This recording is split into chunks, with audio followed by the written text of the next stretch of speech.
नमस्कार दोस्तों, स्वागत है आपका।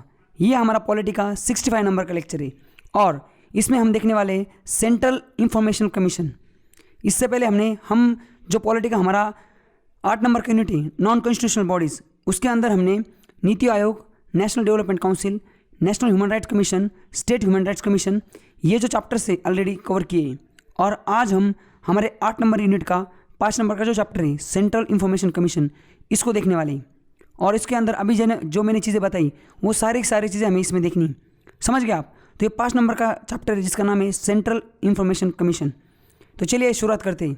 यहाँ पे देखिए सेंट्रल इंफॉर्मेशन जो कमीशन है, इसके अंदर देखो सेंट्रल इंफॉर्मेशन कमीशन के अंदर हमें क्या क्या देखना है। इसको समझने के लिए हमने इसको ऐसा 4 पार्ट में डिवाइड किया है। सबसे पहले हम जो कंसेप्ट है वो जानेंगे कि सेंट्रल इंफॉर्मेशन कमीशन है क्या और इसको कैसे लाया गया।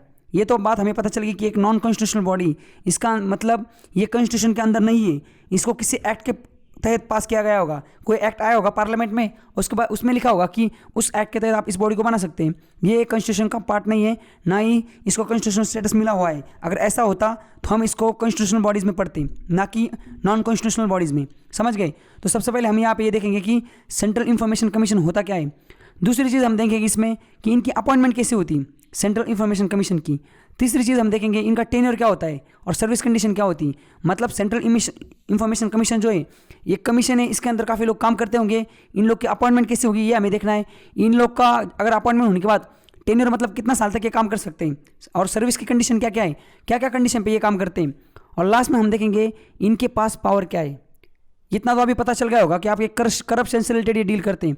तो करप्शन से रिलेटेड अगर डील करते हैं तो करप्शन को कैसे रोकते हैं, इनके पास पावर क्या है, वो सारी चीज़ें हमें इस चैप्टर में देखनी, समझ गए। तो चलिए शुरुआत करते हैं। सबसे पहले देखिए यहाँ पे सेंट्रल इंफॉर्मेशन कमीशन ये क्या है। सेंट्रल इंफॉर्मेशन कमीशन जो है ना, एक हाई पावर इंडिपेंडेंट बॉडी, मतलब एक हाई पावर इंडिपेंडेंट बॉडी है जो कि ये लुक इनटू द कंप्लेंट्स, एक कंप्लेंट को देखती है। कौन से वाले, उसके पास जो कंप्लेंट आते हैं उसको अपील के लिए जो कंप्लेंट आते हैं उसको देखती है, समझ गए। तो कौन से कंप्लेंट होते हैं वो आगे देखना है। सबसे पहले ये याद रखो कि ये क्या है, हाई पावर इंडिपेंडेंट बॉडी, मतलब ये किसी के बहकावा में, मतलब किसी के दावा में आके काम नहीं करती। ये हाई पावर, इनके पास पावर भी है और ये इंडिपेंडेंट है। दूसरी चीज़ ये नॉन कॉन्स्टिट्यूशनल बॉडीज, ये हमें पता है। तीसरी चीज़, अगर ये नॉन कॉन्स्टिट्यूशनल बॉडी तो फिर इसको बनाया कैसे गया था, इसको किसी एक्ट के तहत बनाया गया होगा। देखो 2005 में क्या होता, एक एक्ट आया था, राइट टू इंफॉर्मेशन एक्ट, समझ गए, जिसको हम आरटीआई बोलते हैं ना, आरटीआई एक्ट आया था। और उस आरटीआई एक्ट के अंदर ये डाला गया था, राइट टू इंफॉर्मेशन एक्ट जो है, इसके अंदर सेंट्रल इंफॉर्मेशन कमीशन का गठन किया गया था 2005 में, समझ।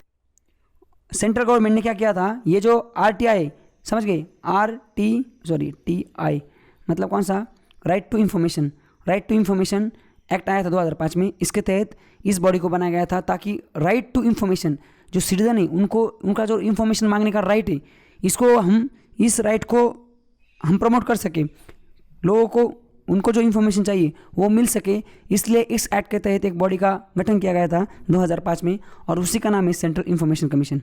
आप समझ गए, लोगों के जो राइट्स है, लोगों को जो इन्फॉर्मेशन चाहिए, इन्फॉर्मेशन जानने का, उससे रिलेटेड ये कुछ डील करता है। इतना आपको आइडिया आया होगा आपको अभी, समझ गए। इनके पास जो कंप्लेंट आती है अपील के लिए, उस कंप्लेंट को ये देखते हैं, डिसाइड करते हैं। और एक इंडिपेंडेंट बॉडी, अब इनके पास कंप्लेंट कैसे आती है, देखो इनके पास कंप्लेंट आती है, देखो अपील्स आती है इनके पास। कौन से ऑफिसेस, फाइनेंशियल इंस्टीट्यूशंस, जो गवर्नमेंट के, सेंट्रल गवर्नमेंट के ऑफिसेस हैं, उनसे रिलेटेड इनके पास कंप्लेंट्स आती है। उनके पास फाइनेंशियल इंस्टीट्यूशन मतलब सारे जो फाइनेंशियल इंस्टीट्यूशन हमारे यहाँ पे जो, समझ गए क्या, नॉन बैंकिंग फाइनेंस का जो क्या बोलते हैं इंस्टीट्यूशन है, उसके बाद बैंक से हमारे आरबीआई, अलग अलग जो सारे जो चीज़ें उससे रिलेटेड सारे फाइनेंशियल इंस्टीट्यूशन से रिलेटेड सारे जो मैटर है, कंप्लेंट्स, वो इनके पास आते हैं।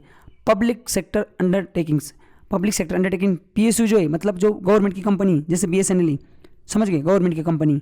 उसके बाद क्या है, एयर इंडिया है, गवर्नमेंट की कंपनी। तो ये पब्लिक सेक्टर यूनिट जो है, जो कि सेंट्रल गवर्नमेंट के अंडर आते हैं और state union territory, central government और यूनियन टेरिटरी के अंदर जितने भी ऑफिसेस आते हैं, जितने फाइनेंशियल इंस्टीट्यूशंस आते हैं, जितने पब्लिक पीएसयू आते हैं, मतलब गवर्नमेंट की कंपनीज आती है, वो सारे गवर्नमेंट की कंपनीज जो हैं, उसके अंदर अगर कोई धांधलीबाजी हो रही है या उसके अंदर कोई झोल हो रहा है, तो उससे रिलेटेड अगर सिटीजन कोई कंप्लेंट करना चाहते हैं और उनको कोई करप्शन मांग रहा है, मतलब जो भी हो रहा है उससे रिलेटेड अगर उनको कंप्लेंट करनी, तो वो सेंट्रल इंफॉर्मेशन कमीशन को ये कर सकते हैं, सीआईसी को कंप्लेंट कर सकते हैं, समझ गए। इनके अंदर एक चीफ इंफॉर्मेशन कमिश्नर होता है और बाकी 10 इंफॉर्मेशन कमिश्नर होते हैं, समझ, ऐसे 11 लोग मिलकर काम करते हैं। अब कंप्लेंट करनी कैसे होती है, देखो यहाँ पे ये पोर्टल इनका सेंट्रल इन्फॉर्मेशन कमीशन का, समझ रहे क्या, सूचना के आधार पे सुदृढ़ीकरण, ये केंद्रीय सूचना आयोग, समझ रहे क्या, सेंट्रल इन्फॉर्मेशन कमीशन इसको बोला जाता है। इनका ऐसा पोर्टल देखो, ये ऑनलाइन आप देख सकते हो जाके, सेंट्रल इन्फॉर्मेशन कमीशन डालो गूगल पे, इनका पोर्टल खुल जाएगा। वहाँ पे देखो submit appeal, submit complaint, submit link page और कंप्लेंट और नॉन कंप्लाइंस। तो ये सारे आप कंप्लेंट अगर आपको करना है, जैसे आप कहीं बैंक में गए BSNL में और वहाँ पे आपको किसी ने पैसे मांगे या आपको कुछ भी इन्फॉर्मेशन चाहिए, समझ रहे क्या, BSNL में आपको कोई इन्फॉर्मेशन चाहिए, उस ऑफिसर ने आपको इन्फॉर्मेशन दी ही नहीं, जो इन्फॉर्मेशन आपको चाहिए थी वो आपको मिले नहीं, तो आप उसके खिलाफ कंप्लेंट कर सकते हैं। आपको कुछ अपील करनी तो आप यहाँ पे अपील कर सकते हैं। तो ऐसा इनका ऑनलाइन पोर्टल है, ये सारा समझ रहेगा RT एक्ट के अंदर ये काम करता है। आप समझ गए आप।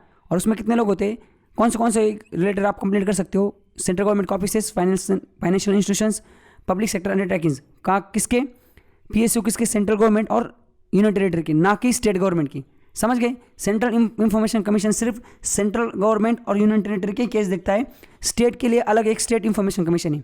समझ गए। और इसमें कितने लोग होते हैं, एक चीफ इंफॉर्मेशन कमिश्नर होता है और 10 इंफॉर्मेशन कमिश्नर्स होते हैं। ऐसे टोटल 11 लोग होते हैं। अब यहाँ पे देखिए, ये हमने देख लिया सेंट्रल इंफॉर्मेशन कमीशन क्या है। अब इनकी अपॉइंटमेंट कैसे होती है, इनकी अपॉइंटमेंट की जाती है प्रेसिडेंट द्वारा। हमारे जो प्रेसिडेंट है, प्रेसिडेंट ऑफ इंडिया जो है, वो एक कमेटी होती है, उस कमेटी के रिकमेंडेशन के बेसिस पे इनकी अपॉइंटमेंट करते हैं। और कमेटी में कौन कौन होता है, कमेटी में होते हैं हमारे prime minister, leader of opposition in Lok Sabha and union cabinet minister nominated by prime minister. मतलब एक हमारे PM होंगे, एक बंदा होगा जो कि लोकसभा का कौन है, लीडर ऑफ अपोजिशन है, समझ, अपोजिट पार्टी का है। मतलब प्राइम मिनिस्टर जिस पार्टी के, उस पार्टी का नहीं होता, अपोजिट का होता है। समझ गए। इसका मतलब अगर सारे बंदे गवर्नमेंट के होते तो गवर्नमेंट के लोग, अगर गवर्नमेंट के सारे लोग इसको अपॉइंट करेंगे, नाम सुझाएंगे, तो फिर वो बंदा कभी करप्शन बाहर निकालेंगे नहीं। इसलिए गवर्नमेंट और अपोजिशन दोनों मिलकर इसको डिसाइड करते कौन बंदा होगा। तो एक तो प्राइम मिनिस्टर होते हैं, एक तो लीडर ऑफ अपोजिशन होता है, और तीसरी चीज़ है union cabinet minister nominated by prime minister. Prime minister द्वारा नॉमिनेट किया गया, सुझाया गया एक यूनियन कैबिनेट मिनिस्टर होता है। ऐसे 3 लोगों की कमेटी होती है। समझ गए। 3 लोग की कमेटी होती है। जैसे ही पिछला, जैसे नई गवर्नमेंट बन गई, इन 3 लोग की कमेटी बनेगी। ये कमेटी क्या करेगी, नाम अपॉइंट करेंगी, देंगी। ये बोलेंगे कि देखो ये CI एक चीफ इंफॉर्मेशन कमिश्नर बनेगा, और इसके साथ 10 ये और लोग हैं, ये समझ रहेगा अदर चीफ इलेक्शन कमिश्नर्स बनेंगे। तो एक मेन होता है, चीफ होता है, और एक बाकी चीफ नहीं, एक्चुअली बाकी कमिश्नर्स होते हैं। तो ये 3 लोग, क्वेश्चन आता है आपको कि जो CIC उसके रिकमेंडेशन, इनको अपॉइंट कौन करता है, तो इनको प्रेसिडेंट अपॉइंट करता है। या ऐसा भी क्वेश्चन आ सकता है कि प्रेसिडेंट द्वारा जो CIC को अपॉइंट किया जाता है, उसमें रिकमेंडेशन कौन सी कमेटी, रिकमेंडेशन जो कमेटी होती है उसमें कौन कौन मेंबर होते हैं, तो प्राइम मिनिस्टर होते हैं, लीडर ऑफ अपोजिशन होते हैं, और यूनियन कैबिनेट के एक मिनिस्टर होते हैं जिसको प्राइम मिनिस्टर अपॉइंट करते हैं। समझ गए आप। और अपॉइंटमेंट कैसे होती है, देखो यहाँ पे कौन से बंदे को, उसका क्वालिफिकेशन क्या है, देखो यहाँ पे टेस्ट, जो एक बंदा चीफ सेंट्रल इंफॉर्मेशन कमिश्नर और बाकी जो 10 है अदर कमिश्नर्स, ये जो 1+10 ये 11 लोग हैं, वो कहाँ से, कौन से फील्ड से होते हैं, या उनका क्वालिफिकेशन क्या है, देखो they should be a person of eminence in the public life with wild knowledge, experience in law, science, technology, social service, management, journalism, mass media और एडमिनिस्ट्रेशन एंड गवर्नेंस। मतलब ये जो सारे फील्ड है ना, law, science and technologies, social service, management, journalism, mass media और administration and governance, इस field के वो बंदे, उनको गवर्नमेंट अपॉइंट कर सकती। समझ गए। आप किसी ने इस फील्ड से होना चाहिए, कोई ना कोई बंदा, ये कोई ना किसी फील्ड से बिलोंग होना चाहिए उसका। समझ गए। They should not be the member of parliament और member of legislative of any state और यूनियन टेरिटरी। मतलब आप किसी, जो सांसद होता है किसी भी स्टेट, हमारा पार्लियामेंट्री कॉन्स्टिट्यूंसी हमारे देश का, लोकसभा या राज्यसभा का, वो जो बंदा CI से बना हो रहा है, मतलब जिस बंदे को आपको चीफ सेंट्रल इंफॉर्मेशन कमिश्नर बनाना है, या बाकी जो 10 कमिश्नर्स हैं, ये जो 11 लोग हैं, 11 लोगों में से कोई भी बंदा अगर मेंबर ऑफ पार्लियामेंट है, मतलब वो सांसद है, खासदार है, या मेंबर ऑफ लेजिस्लेचर मतलब वो MLA, अगर वो विधायक हो या वो सांसद हो किसी भी स्टेट से या यूनियन टेरिटरी से, तो उसको CIC का मेंबर नहीं मतलब बनाया जा सकता। उसके बाद और एक कंडीशन है कि कोई भी बंदा है, अगर वो ऑफिस ऑफ प्रॉफिट को के अंदर आता है, मतलब लाभ का पद, वो बंदा अगर स्टेट गवर्नमेंट या सेंट्रल गवर्नमेंट से किसी भी टाइप का लाभ ले रहा है, मतलब जैसे कहीं वो जॉब में या सेंट्रल गवर्नमेंट या स्टेट गवर्नमेंट से उसको पैसे मिल रहे हैं जॉब किसी काम के लिए, तो वो आता है ऑफिस ऑफ प्रॉफिट की कैटेगरी में। वो बंदा CIC का मेंबर या चीफ से, मतलब जो वो है उनका चेयरमैन, वो नहीं बन सकता। समझ गए आप। एक तो मेंबर ऑफ पार्लियामेंट, सांसद, विधायक, जो गवर्नमेंट एम्प्लॉई है, वो CIC का मेंबर नहीं बन सकता, उनको इधर रिजाइन मारना पड़ेगा। समझेगा। एक टाइम पे 2-2 जगह, वो 2-2 थाली में खा नहीं सकते, एक कहीं तो एक छोड़ना पड़ेगा। समझ गए। इस तरीके से हमने सेंट्रल इंफॉर्मेशन कमीशन क्या होता है वो जान लिया। उनकी अपॉइंटमेंट कैसे होती है वो हमने देख लिया कि प्रेसिडेंट द्वारा इनको अपॉइंट किया जाता है। एक कमेटी होती है 3 मेंबर कमेटी, 3 लोगों की, उसमें प्राइम मिनिस्टर होते हैं, लीडर ऑफ अपोजिशन होते हैं, और एक सेंट्रल यूनियन मिनिस्टर होता है जिसको प्राइम मिनिस्टर अपॉइंट करते हैं। यहाँ तक देख लिया। आगे टेन्योर ऑफ सर्विस, कितने साल की इनकी सर्विस होती है। देखो इनकी जो सर्विस है ना, एक तो ये देखो यहाँ पे लिखा है होल्ड ऑफिस, ये ऑफिस को 5 साल तक, मतलब ये इनकी सर्विस होती है, टेनर सर्विस 5 साल का सर्विस होती है, या एज ऑफ 65, मतलब विच एवर अर्लियर, अगर वो बंदा 55 साल का है, मतलब उसका एज 55 ईयर ओल्ड है और उसको अगर अपॉइंट किया जाए तो वो 60 साल तक आराम से 5 साल अपने कंप्लीट कर सकता है।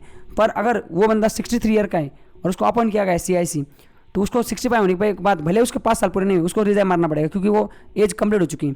तो जो भी जल्दी हो जाए उस तरीके से वो एक तो 5 साल रह सकता है या 65 ईयर तक रह सकता है, समझ गए। और they are not eligible for appointment. एक बार जो बंदा CIC के मतलब जो कमीशन में आ जाता है, भले वो चीफ बनो या बाकी कमिश्नर बनो, वो बाद में उसी पद पे नहीं आ सकता, रीअपॉइंट नहीं हो सकता। और जो सेंट्रल इंफॉर्मेशन कमिश्नर है उस या other any central information commissioner है, उसको प्रेसिडेंट द्वारा रिमूव भी किया जा सकता है अपने ऑफिस से।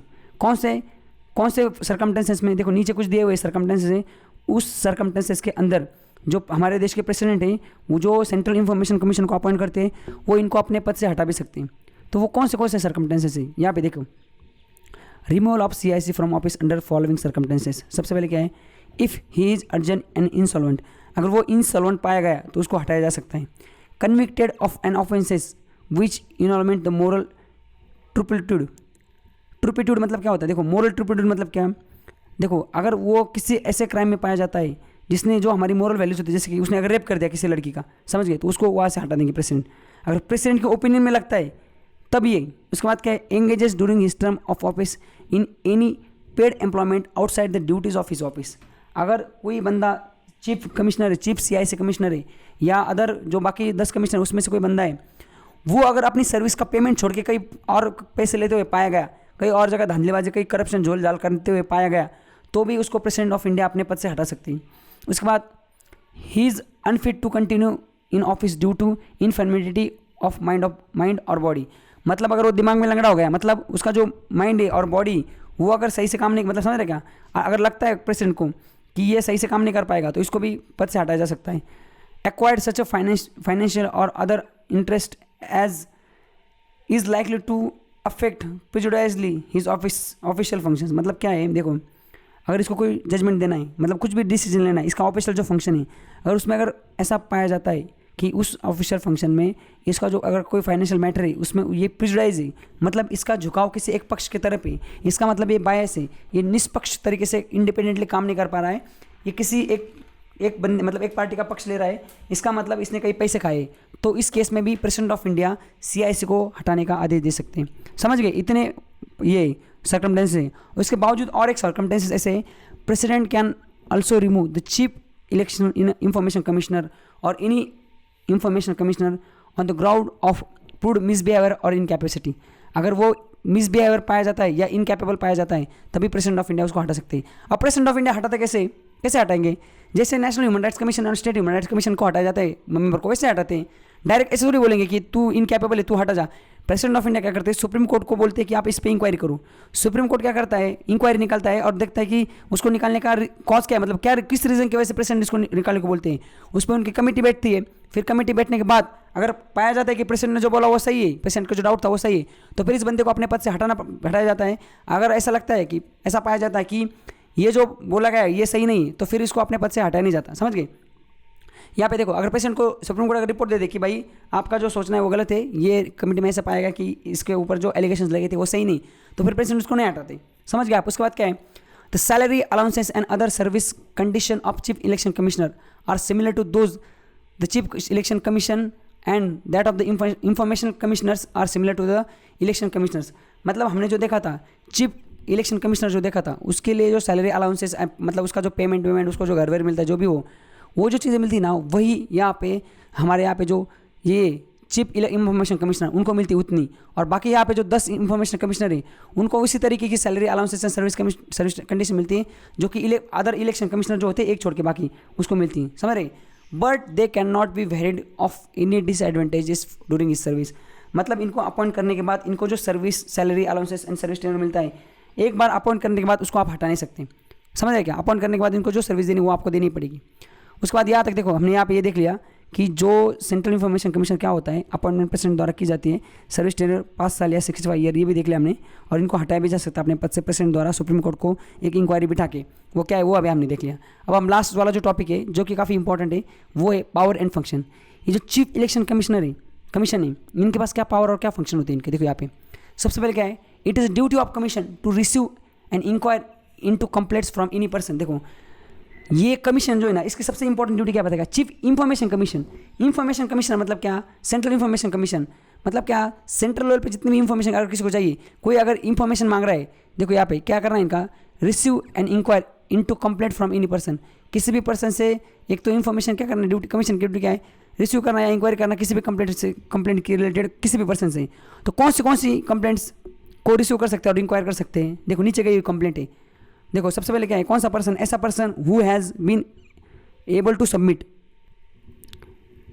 N information request because of non appointment of public information commission. देखो अगर कोई भी, देखो कोई पर्सन ऐसा है who has not been able to submit an information request because of non appointment of public information officer, अगर कोई पब्लिक इंफॉर्मेशन ऑफिसर है उसकी अपॉइंटमेंट नहीं हुई और कोई पर्सन हमारे देश का सिटीजन है, उसको वो इन्फॉर्मेशन चाहिए, जैसे कई कुछ इन्फॉर्मेशन है मिल रही किसी गवर्नमेंट का ऑफिस है जहाँ पे इन्फॉर्मेशन मिलती है और वहाँ पे जो ऑफिसर है उसकी अपॉइंटमेंट नहीं हो चुकी, जो इन्फॉर्मेशन देता है, और कोई सिटीजन है उसको वो इन्फॉर्मेशन चाहिए, फिर अगर ये इस जो कमीशन है उसको अगर बोलता है मुझे वो इन्फॉर्मेशन दो, तो इस कमीशन की ड्यूटी कि वो उसकी रिक्वेस्ट को एक्सेप्ट करे और उसको इंक्वायरी करे उस पर। ऐसा person who has been refuse to information that was requested, अगर कोई पर्सन है और उसको बोला जाता है कि आप हमें ये इन्फॉर्मेशन चाहिए, आप ये इन्फॉर्मेशन हमें दे दो, तो फिर क्या हो जाता है, फिर उसको who has been refuse to information that was requested, अगर कोई बंदा है जैसे गवर्नमेंट ऑफिसर है, BSNL में आप जाते हो, वो आपको इन्फॉर्मेशन देता नहीं आपको जो चाहिए, आप इधर कंप्लेंट मार दो, वो उसको बराबर समझेगा धोते, वो बराबर उसको बोलते कि भाई तूने रिक्वेस्ट इन्फॉर्मेशन क्यों नहीं दी, फिर उसको धमकाते, फिर वो आपको बराबर इन्फॉर्मेशन देगा या ये लोग इन्फॉर्मेशन देंगे, समझ गए। या ऐसा person who have not receive respond to his information request within the specific time limit, अगर उसने किसी गवर्नमेंट ऑफिस में या POC में इन्फॉर्मेशन के लिए पूछा है और उसको एक स्पेसिफिक टाइम में इन्फॉर्मेशन नहीं मिली, तो भी यहाँ पे कंप्लेंट कर सकता है, ये लोग इंक्वायरी करेंगे, जो समझ रहेगा कंसर्न पर्सन उसको बाटली में ले लेंगे, उसको समझ रहेगा, बोलेंगे भाई तूने इन्फॉर्मेशन क्यों नहीं ली। बाद में a person who thinks the fee charges are unreasonable, अगर कई गवर्नमेंट ऑफिस है वहाँ पे बहुत पैसे मांग रहे हैं, किसी पर्सन को लगता है कि साला ये गवर्नमेंट चार्ज मतलब ये जो चार्जेस ले रहे हैं ना ये अनरीजनेबल है, मतलब ये वहाँ पे झोल हो रहा है, तो वो इनको इन्फॉर्म कर सकता है। उसके बाद अ person who think information given is incomplete, misleading और फॉल्स, अगर किसी को लगता है कि इसने जो हमने वो जो सारी चीज़ें देखी थी government office, financial institutions, PSU, अगर वहाँ पे कोई बंदा जाता है और उसको लगता है कि यहाँ पे जो इन्फॉर्मेशन मुझे मिली वो इनकम्प्लीट है या वो मिसलीडिंग इन्फॉर्मेशन मतलब वो गलत इन्फॉर्मेशन है या मतलब कम इन्फॉर्मेशन है या पूरी गलत है, फॉल्स है, तो वो भी यहाँ पे कंप्लेंट मार सकता है। उसके बाद ऐसा person any other matter relating to obtaining information, अगर इन्फॉर्मेशन से रिलेटेड अगर कोई अदर मैटर है तो वो भी इनको बोला जा सकता है कि भाई साहब ये इन्फॉर्मेशन से रिलेटेड है, आप इसको कंसर्न करो, समझ गए। तो यहाँ तक हमने ये जो पहला टॉपिक था कि कमीशन की ड्यूटी क्या क्या है, उनकी ड्यूटी कंप्लेंट को रिसीव करना और उस पर इंक्वायरी करना। तो कंप्लेंट कौन से हैं, ऐसे 5-6 टाइप के हमने यहाँ पे 6 टाइप के कंप्लेंट्स देख लिए। आगे दूसरा क्या पावर इनके पास, the commission can order inquiry into any matter if there are reasonable grounds.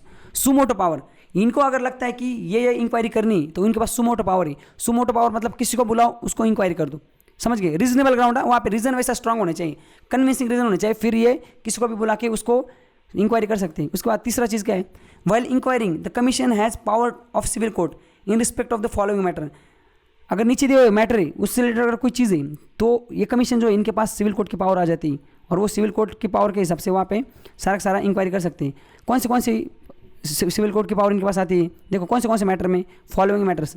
सबसे पहले क्या है, summoning and enforcing attendance of person and complaining them to give oral or written evidence and oath and to produce the document or things। मतलब देखो कोई इनको अगर लगता है कोई बंदा है वो ऐसे झोल में पाया गया है तो उसको समनिंग मतलब उसको बुला सकते हैं, वो उसकी इन्फॉर्मेशन समझ उसको बोल सकते हैं इन्फॉर्मेशन अटेंडेंस यहाँ पे आकर आप हमें ये कर दो। जैसे नेशनल ह्यूमन राइट्स कमीशन है ना, अगर किसी को ह्यूमन राइट्स का वायलेशन होता है तो इनके पास भी पावर है समन की, पावर ऑफ सिविल कोर्ट। ये किसी को जैसे तमिलनाडु में किसी ने कुछ कांड कर दिया, ये दिल्ली में बुला के उसकी इंक्वायरी करते हैं, उसको बोलते हैं इधर आ समन करा में, वो हो जाता है फिर वहाँ पे, या उसको बोला जाता है कि तू रिटर्न एविडेंस दिया या कुछ अपने डॉक्यूमेंट प्रोड्यूस करने को भी बोल सकते हैं। तो ये भी पावर इनके पास सिविल कोर्ट की पावर होती है, ये पावर इनके पास है। Requiring the discovery and inspection of document, ये कोई भी डॉक्यूमेंट है उसकी इंक्वायरी कर सकते हैं या इंस्पेक्शन कर सकते हैं। उसके बाद क्या है, receiving evidence on affidavit, affidavit पे ये कर सकते हैं क्या, एविडेंस भी ले सकते हैं। Requesting any public record from any court or issuing summon for examination of witnesses or document. इनको अगर लगता है कि डॉक्यूमेंट का हमें समन करना है, मतलब चेक करने या किसी विटनेस को हमें समन करना है तो उसको भी बोला जा सकता है, या ये किसी भी कोर्ट से पब्लिक रिकॉर्ड मतलब गवर्नमेंट का जो रिकॉर्ड है इसको मांगा सकते हैं अगर इनको लगता है तो। उसके बाद और क्या है, any other matter which is may be prescribe, और भी ऐसे कुछ मैटर है तो इससे रिलेटेड भी इनके पास क्या है, पावर ऑफ सिविल कोड इनके पास है। आगे क्या है, चौथा नंबर का देखो पावर और फंक्शन क्या है। During the inquiry of complaint the commission may examine any record which is under the control of public authority and no such a record may be withheld from it on any grounds. मतलब देखो, अगर ये जो commission है इनको लगता है कि पब्लिक अथॉरिटी कोई भी गवर्नमेंट सर्वेंट है उसके पास कोई रिकॉर्ड है जो इनको चाहिए, वो उसको इंक्वायरी कर सकती है, उसके रिकॉर्ड की एग्जामिन कर सकते हैं, समझ गए। उसके बाद क्या है, in other word all public record must be given to commission during the inquiry for examination. अगर ये इंक्वायरी कर रहे किसी चीज़ की एग्जामिनेशन कर रहे हैं तो इनको सारे पब्लिक रिकॉर्ड जो है, जैसे कोई बंदा है गवर्नमेंट एम्प्लॉई, उसने सारे जो रिकॉर्ड रखता होगा ना अपने दिन भर के काम के वाम के, जो सारे रिकॉर्ड इनके सामने पेश करने पड़ते हैं, तो इनके पास खतरनाक पावर है। आगे क्या है, आगे देखो यहाँ पे the commission has power to secure complaints of its decision from public authority.